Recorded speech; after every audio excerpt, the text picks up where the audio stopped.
Hello friends, आज की class में हम आपको डिटर्मिनेंट के बारे में बता रहे हैं। डिटर्मिनेंट इंग्लिश में डिटर्मिनेंट चैप्टर का नाम है और हिंदी में सारणिका। हिंदी इंग्लिश दोनों में हम इसलिए बताते हैं क्योंकि हिंदी मीडियम और इंग्लिश मीडियम दोनों के बच्चे समझ सकें आसानी से, इसलिए हम दोनों में बता देते हैं। नेक्स्ट, डिटर्मिनेंट का नोटेशन, कैसे डिटर्मिनेंट को हम लिखते हैं, उसका नोटेशन क्या होता है उसके बारे में हम बताएंगे। सबसे पहले हम नोटेशन के बारे में बात करेंगे कि नोटेशन क्या होता है और कैसे लिखा जाता है। तो नोटेशन देखिए जो है डिटर्मिनेंट का, वो दो खड़ी लाइनों के बीच में ऐसे लिखा जाता है। मैट्रिक्स का देखिए नोटेशन जो हमने बताया था, बड़ा ब्रैकेट बताया था, इस तरीके से ये मैट्रिक्स का नोटेशन होता था। और डिटर्मिनेंट के नोटेशन में हमारे पास दो सीधी खड़ी लाइनों के बीच में हम लिखते हैं डिटर्मिनेंट को। तो ये तो डिटर्मिनेंट का नोटेशन, या आप इसको सिंबल कह सकते हैं, दो में से कोई एक चीज़ कह सकते हैं, ये हो गई। दूसरा उसके बाद आता है माइनर, माइनर और कोफैक्टर। तो माइनर क्या होते हैं मैं भी आपको बताता हूँ। देखिए एक डिटर्मिनेंट नहीं लेते हैं, जैसे सपोज़ ए नहीं ली हमने डिटर्मिनेंट, तो यहाँ पे 1 2 3 4 5 6 7 8 9, ठीक है, तो ये आ गया। तो ये हमने एक डिटर्मिनेंट नहीं ली, ये डिटर्मिनेंट हमने नहीं ली। अब इस डिटर्मिनेंट में हम क्या करेंगे, वो निकालेंगे इसके। देखिए इसमें जो 1 2 3 4 5 6 7 8 9 है, ये एलिमेंट्स कहलाते हैं, ठीक है। इस डिटर्मिनेंट के ये एलिमेंट होंगे। अब हम एलिमेंट से माइनर निकालेंगे पहले। तो हमने पहले भी वीडियो में बता चुके हैं कि यहाँ पे A11 निकालेंगे। तो A11 निकालने के लिए ऐसे हम दो खड़ी लाइनें लिखेंगे। A12 निकालेंगे, उसमें हम ये दो खड़ी लाइनें ऐसे बनाएंगे। फिर A13 निकालेंगे, ये आ जाएगा, ऐसे करके खड़ी लाइन बनाते जाएंगे। इसको थोड़ा सा और बढ़ा देते हैं, ठीक है। और फिर उसके बाद A21 आ जाएगा, A21 की भी ये ऐसे ही बनेगा। इस तरीके से इसमें 9 निकलेंगे हमारे पास को, है ना। माइनर 22 निकालेंगे, फिर उसके बाद 23 निकालेंगे, और फिर इसके बाद हम 31, ये 32 आ जाएंगे, और फिर उसके बाद 33 आ जाएगा। ये हम माइनर इस तरीके से पहले हम ये बना लिए हैं ब्रैकेट, और फिर उसके अंदर माइनर लिखते हैं। देखिए जब हमने आप कहा कि A11, तो A11 का मतलब होता है कि फर्स्ट रो और फर्स्ट कॉलम छोड़ देंगे। जब फर्स्ट रो ये छोड़ देंगे और ये वाला कॉलम छोड़ देंगे, तो देखिए यहाँ पे 4 नंबर बचेंगे।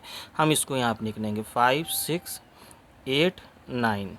फिर उसके बाद है A12, तो फर्स्ट रो और फिर सेकंड कॉलम छोड़ देंगे। फर्स्ट रो छोड़िए और सेकंड कॉलम छोड़िए, तो देखिए ये नंबर 4 बचेंगे।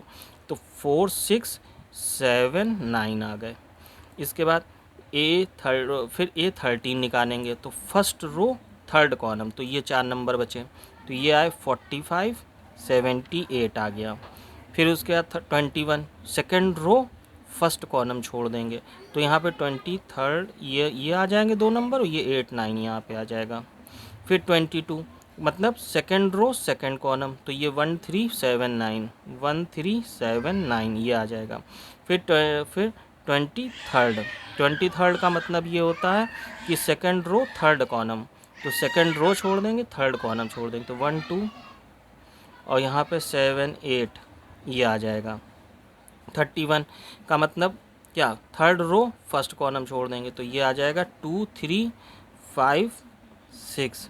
33 का मतलब 32 का मतलब होता है सेकेंड रो सेकेंड कॉलम छोड़ देंगे, 1 3 4 6, तो यहाँ 1 3 और ये 4 6 आ गया।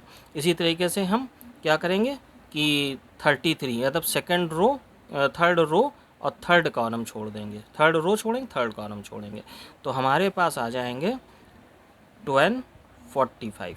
अब देखिए इनको हम जब सॉल्व कर लेंगे सबको, जो इसमें पहले इधर राइट को मल्टीप्लाई करते हैं और फिर उसके बाद लेफ्ट को, तो 9 5 ज़ा 45 है ना, और माइनस फार्मूले का, और फिर 8 6 ज़ा 48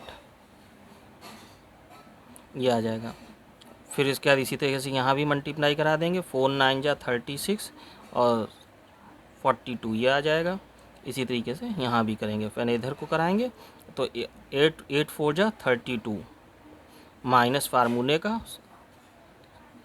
ये आ जाएगा। फिर इसी तरह से 18 माइनस 24 ये आ जाएगा, ठीक है। फिर उसके बाद हम इसको निकालें, 9 1 जा 9 माइनस 7 3 जा 21, ये आ जाएगा। आगे देखिए 8 1 जा 8 माइनस 14 आ जाएगा। फिर उसके बाद 6 2 जा 12 माइनस 15 आ जाएगा। 3 5 जा 15, पहले राइट को फिर लेफ्ट को मल्टीप्लाई करते हैं, ये बात ध्यान रखिएगा एकदम। नेक्स्ट यहाँ पर 6 1 जा 6 माइनस 12, फिर यहाँ पर ये आ जाएगा 5 1 जा 5 माइनस 8। अब देखिए इनको हम जब सिंप्लीफाई कर लेते हैं कितना आ जाएगा, जो भी आता है वो यहाँ पे लिख लेंगे हम। तो अब देखिए यहाँ पे इसका कितना आ जाएगा, -3 आ जाएगा। फिर इसका कितना आ जाएगा, यहाँ पे 36 निकल गए 42 में से, तो 6 बच गए, वो भी माइनस के, ये आ गए। यहाँ पे -3 आ जाएगा, है ना, और यहाँ पे माइनस का फिर 6 हो जाएगा, ये आ गया।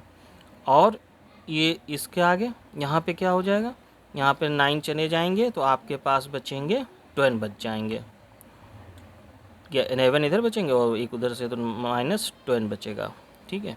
और यहाँ पे 14 में से तो -6 हो जाएगा, बच जाएगा, और यहाँ पे -3 आ जाएगा, यहाँ पे -6 आ जाएगा, और यहाँ पे फिर -3 आ जाएगा। इस तरीके से हम इसके माइनर निकालेंगे। ये जितने भी निकले हैं ये सब हमारे पास जो आए हैं ये सब माइनर आए हैं, ठीक है, ये माइनर है हमारे पास।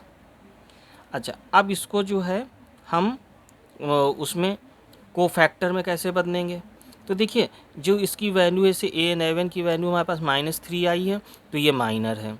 A12 की वैल्यू -6 आई है। हमने हमने बताया था कि किसी डिटर्मिनेंट या मैट्रिक्स में जो साइन जो हैं इसके अंदर कैसे चलते हैं, वो इस तरीके से होते हैं। देखें, प्लस माइनस फिर माइनस प्लस माइनस माइनस, ये प्लस हो जाएगा, ये माइनस फिर प्लस, ऐसे चलते हैं इसमें साइन। तो ये 11 हो गया, ये 12 हो गया, 13 हो गया, 21 22 23 31 32 33, ये हो गया।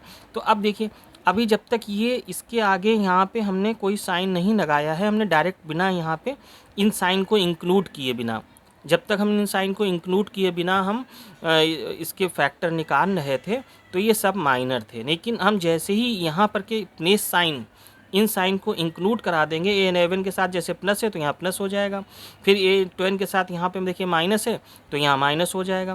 तो जैसे ही इसको इंक्लूड कराएंगे तो ये हमारे क्या बन जाएंगे, कोफैक्टर बन जाएंगे। अभी ये क्या है, माइनर है, जैसे हमने ये बता दिया। अब देखिए ये जो यहाँ से निकला ये माइनर वाला हिस्सा है, ये यहाँ तक की, ये लाइन माइनर की आपकी हो गई। अब जो हम यहाँ जैसे यहाँ प्लस है तो ये प्लस इंटू -3, तो कितना हो जाएगा, -3 ही आएगा। तो ये जो है कोफैक्टर है, ये कोफैक्टर वाला हिसाब आ गया, समझ गए, ये कोफैक्टर हो गया। लेकिन यहाँ पे देखिए माइनस है तो A12 जो है -6, तो ये +6 हो जाएगा, ये कोफैक्टर हो गए। फिर यहाँ पे देखिए प्लस ही रहेगा तो ये -3 हो जाएगा, फिर ये जो है माइनस आ जाएगा तो ये +6 हो जाएगा, ये कोफैक्टर हो गया। यहाँ पे फिर यहाँ पे माइनस आ गया था, यहाँ पे देखिए प्लस आ जाएगा तो फिर -10 रहेगा, तो ये भी कोफैक्टर आ गया। ये जो है +6 हो जाएगा तो ये हमारा कोफैक्टर आ गया। फिर इसके बाद यहाँ पे देखिए 31 पे प्लस होता है तो यहाँ पे -3 ही रहेगा, और फिर 32 पे माइनस होता तो इसलिए ये +6 हो जाएगा, ये कोफैक्टर हो गया, और यहाँ भी प्लस होता तो इसलिए -3 रहेगा। तो इस तरीके से हमने आपको पहले ये जो पहली वाली लाइन है ये माइनर की हमने निकल आई। जब हमने इसके ये वाले प्लस साइन नहीं लिए थे तो हमारे पास क्या आ गया था, ये वाले प्लस साइन अगर हम यहाँ पे नहीं लगाएंगे तो हमारे पास माइनर आ जाएंगे। और जैसे ही हम इन प्लस साइन को यहाँ पे इंक्लूड करा देंगे, मल्टीप्लाई करा देंगे इनसे, तो फिर ये जो सेकंड लाइन आएगी वो हमारे पास कोफैक्टर्स की आ जाएगी। इस तरीके से हमने इसमें कोफैक्टर और माइनर दोनों आपको बता दिए हैं। अब डिटर्मिनेंट में देखिए बाकी इसका आगे का जो पोर्शन है वो मैट्रिक्स के तरीके से ही, मैट्रिक्स में भी माइनर और कोफैक्टर ही निकाले जाते हैं, तो इसलिए हमने यहाँ माइनर कोफैक्टर आपको हमने फिर से एक बार रिमाइंड करा दिया। अब जो डिटर्मिनेंट का निकालने क्वेश्चन का तरीका है वो मैं आपको बता रहा हूँ, क्योंकि ये भी डिटर्मिनेंट का ही पार्ट है। क्योंकि देखिए सीधी लाइन के बीच में 2 लिखा हुआ, 2 खड़ी लाइनों के बीच में लिखा, तो इसलिए ये भी डिटर्मिनेंट का ही पार्ट है, इसलिए हमने इसको बेसिक तौर से आपको फिर से समझा दिया दोबारा सेकेंड टाइम। नेक्स्ट, अब देखिए जैसे हमें कोई डिटर्मिनेंट का एक क्वेश्चन हमको गिवन है, question number 1, A B C A square B square C square, फिर यहाँ ए क्यूब बी क्यूब और यहाँ सी क्यूब, यहाँ इस तरीके से हमने कर लिया। अब हमको ये शो दैट का क्वेश्चन है हमारा, या प्रूव दैट, तो शो दैट आप मतलब इसको प्रूव करके दिखाइए, ये दिखाइए ऐसा। तो यहाँ पर आपके पास आ जाएगा ए बी सी, ब्रैकेट में आएगा बी माइनस सी, फिर उसके बाद सी माइनस ए, और फिर नीचे अगला ब्रैकेट आ जाएगा ए माइनस बी का। अब हम इसका सॉल्यूशन करना शुरू करेंगे। देखिए इस डिटर्मिनेंट को हम देख लेंगे। पहले हमारे पास ये जो बेड़ी यानी जो लिखी हुई हॉरिजॉन्टल तरीके से जो भी लाइंस लिखी गई हैं, ये इस तरीके से, ये हमारे पास रोज़ हैं, और जो वर्टिकल लाइन है वो कॉलम्स हैं। तो हॉरिजॉन्टल लाइन हमारे पास 3 रो हैं, 3 कॉलम है, तो इसलिए जो हमारी डिटर्मिनेंट है वो 3x3 ऑर्डर की है। ये 3x3 ऑर्डर की डिटर्मिनेंट हमको दी गई है। अच्छा, अब हमको इसको प्रूफ करना है, हमको ये दिखाना है कि ए बी सी आंसर में होगा और बी माइनस सी माइनस ए माइनस बी होना चाहिए, ये प्रूफ करके दिखाएंगे। तो सबसे पहले हम अपनी डिटर्मिनेंट में देखें तो हमारे पास फर्स्ट कॉलम में ए सबके पास है, यहाँ पे ए भी है, यहाँ ए स्क्वायर ए क्यूब है, यहाँ बी स्क्वायर बी क्यूब है, सी स्क्वायर सी क्यूब है। तो इस तरीके से फर्स्ट 9 से हमारे पास ए कॉमन आ जाएगा, सेकंड से बी आ जाएगा और थर्ड कॉलम से सी आ जाएगा। तो इसका मतलब हमारे पास ए बी सी ये 3 कॉमन आ गए। तो यहाँ 1 आ गया, यहाँ ए आ गया, यहाँ ए स्क्वायर आ गया, यहाँ 1 बी स्क्वायर हो गया, यहाँ 1 सी स्क्वायर आ गया। इस तरीके से हमने ये कॉमन निकाल लिया, इससे ए निकल गया, यहाँ से बी पूरे से निकाल दिया, यहाँ से सी निकाल दिया, तो ए बी सी कॉमन आ गया हमारे पास। अब क्या बचता है? अब देखिए इसमें ऑपरेशन लगाना पड़ेगा। हम इसमें दोनों ऑपरेशन लगा सकते हैं, रो ऑपरेशन भी लगा सकते हैं और कॉलम ऑपरेशन भी लगा सकते हैं, ये अपनी आवश्यकता अनुसार है। तो अब हमारे पास चूँकि हमको देखिए यहाँ पे b माइनस सी बनाना है, c माइनस ए लाना है और a माइनस बी लाना है, तो इसलिए हम यहाँ पे जो ऑपरेशन लगाएंगे वो कॉलम वाला लगाएंगे। c1 के लिए c1 माइनस c2, दूसरा ऑपरेशन लगाएंगे c2 माइनस c3। तो हम पहले ए बी सी जो हमारे पास आए थे वो हम लिख लेंगे, और यहाँ a माइनस बी तो 0, यहाँ पर ये c1 माइनस c2 करेंगे तो ये 0 हो जाएगी, यहाँ a माइनस बी और यहाँ a square minus B square आ जाएगा, यहाँ पर भी 0 आ जाएगा, यहाँ b माइनस सी आ जाएगा और यहाँ b स्क्वायर माइनस सी स्क्वायर आ जाएगा, यहाँ 1 सी स्क्वायर आ जाएगी, इस तरीके से आ जाएगा।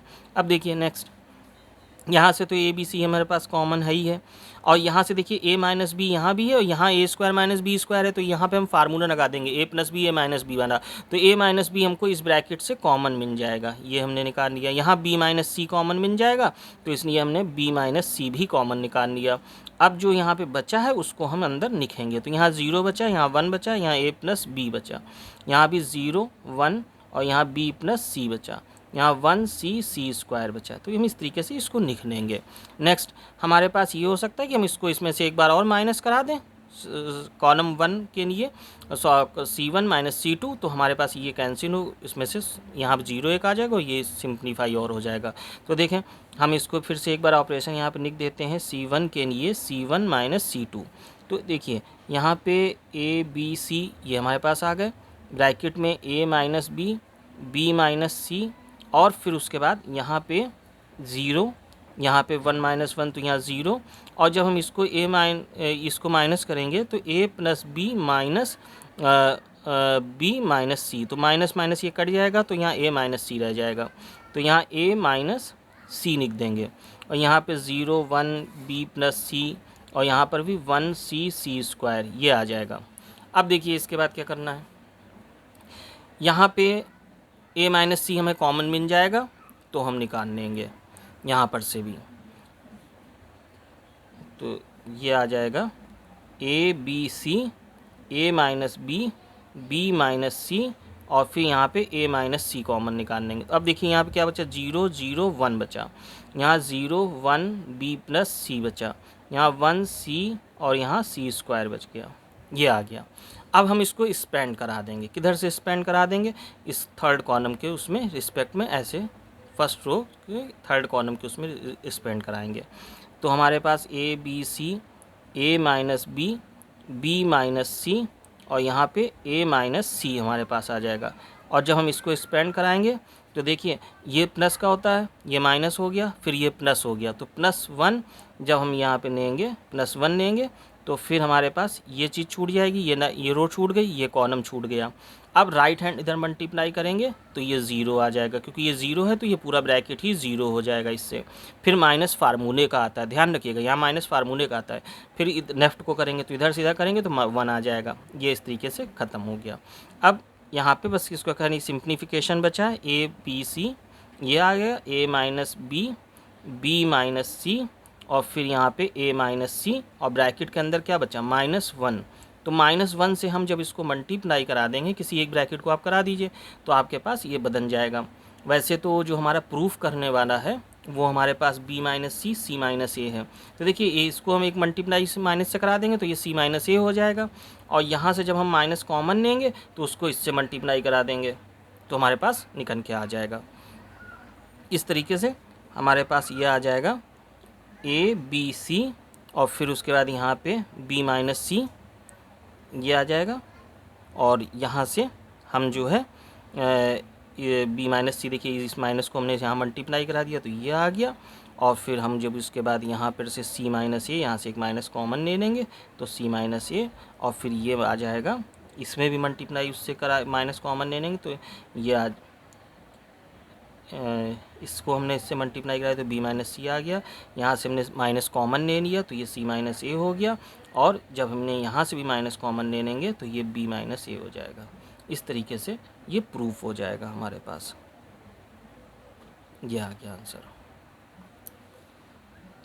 ठीक है, आपको वीडियो अगर हमारी समझ में आई है तो आप इसको ठीक से अभ्यास करिए, इस पर मेहनत करिए, और इसको फिर से रिमाइंड करके आप वीडियो को 1-2 बार देख लीजिएगा। ठीक है, और सब्सक्राइब ज़रूर करिए। जब सब्सक्राइब करने से फ़ायदा ये होता है कि जैसे ही हम नई वीडियो आपके लिए अपलोड करते हैं तो आप उसका फ़ायदा उठा सकते हैं, आपके पास नोटिफिकेशन आएगा, आप उसे देख सकते हैं।